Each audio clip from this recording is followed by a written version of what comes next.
Why? Why is nobody talking about this masterpiece? This anime, in my opinion, tops other seasonal stuff that are coming out right now. Maybe not you, baby girl. But I'm getting a little bit too carried away, so let's stay on topic and let me persuade you into watching this greatness, this masterpiece, this Moby Dick. I mean, it's alright, nothing special. I started watching this anime because of this scene.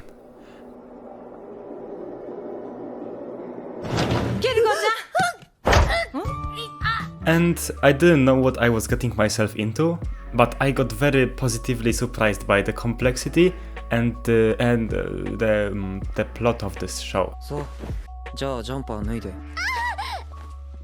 声出た。 Yes. I love some good sci-fi and some good drama, and it has both. The two main characters during their journey meet a lot of lovely folks, not really, and through their eyes we can experience this lovely world of our Earth after humans almost went extinct. In this world full of sorrowness, sadness and just really horrific stuff, our main duo has to experience them all. Yay! They have to fight humans to live and also human-eating monsters to survive. And with these monsters, let me skip a little bit ahead and talk about the other side of the story, where we focus on some kind of sci-fi slash school slash who knows what that thing is, where some older folks are watching on how kids with some special abilities behave, and of course in later episodes we get to know a little tiny bit why they have their special powers, like super strength, levitation and other stuff. But I won't spoil anything right now. And why did I started to talk about them when I mentioned monsters?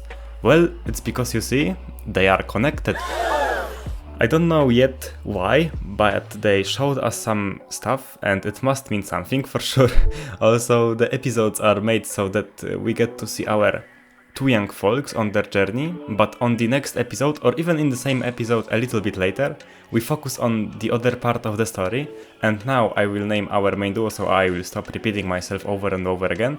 So, her name is Kiruko and his name is Maru. Those are their names, and on their journey, they find something that is connected to that sci-fi lab, like documents and such. And they think it might be connected with their goal of their journey in some way. So they for sure are connected, but it is still unsolved. The chemistry between Kiruko and Maru is great, the animation is very pleasant and the story is also really great. If you want to get to know what this anime is about with zero spoilers, I would recommend you to stop watching right now and start watching the anime because I will spoil a tiny little bit things, so this is your warning. Now that we have this behind, let me tell you more stuff about this anime. The scene that I talked about earlier have some purpose and that's great. It was subtle foreshadowing of a siscon. I'm not joking, I mean I am joking a little bit. So Kiruko is not a girl and not like in a reverse trap way, but she is her brother. Like literally. It is a little bit complicated, so let me tell you a little bit more about this. So her story goes like this. She was a great go-kart racist and she had an accident that included human eater.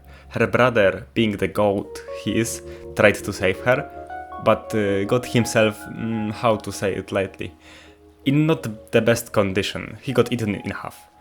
So she tried to save him by going to a sassy doctor who operated on them and took his consciousness, like his brain, and put it in his sister's body. So yeah, she is her brother actually, but in the show they keep talking to her as she is, so I will do the same. And this is her motivation for this show, to find the doctor that killed his sister and have a revenge or get answers from him or something. And this is her story summarized. Like briefly. Oh, and also she works as a rent-a-guard and she is guarding Maru in his quest. So now let's talk about him. And we don't know a lot about him, but he is coming from the sci-fi lab thingy because he has some kind of abilities that lets him kill all the human eaters and he is very durable. But that's just my theory. We don't know much about his past, but we know that he is a bit of a jokester.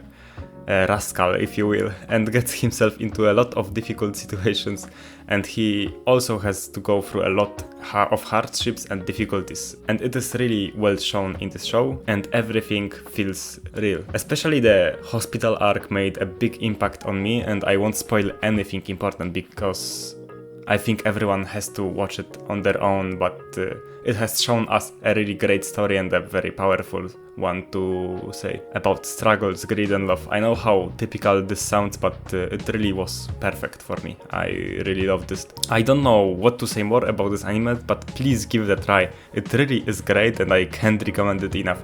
Please subscribe for more videos like this and leave a like to let me know if I should continue in making these videos or not, because well, it isn't going great for me right now. See ya!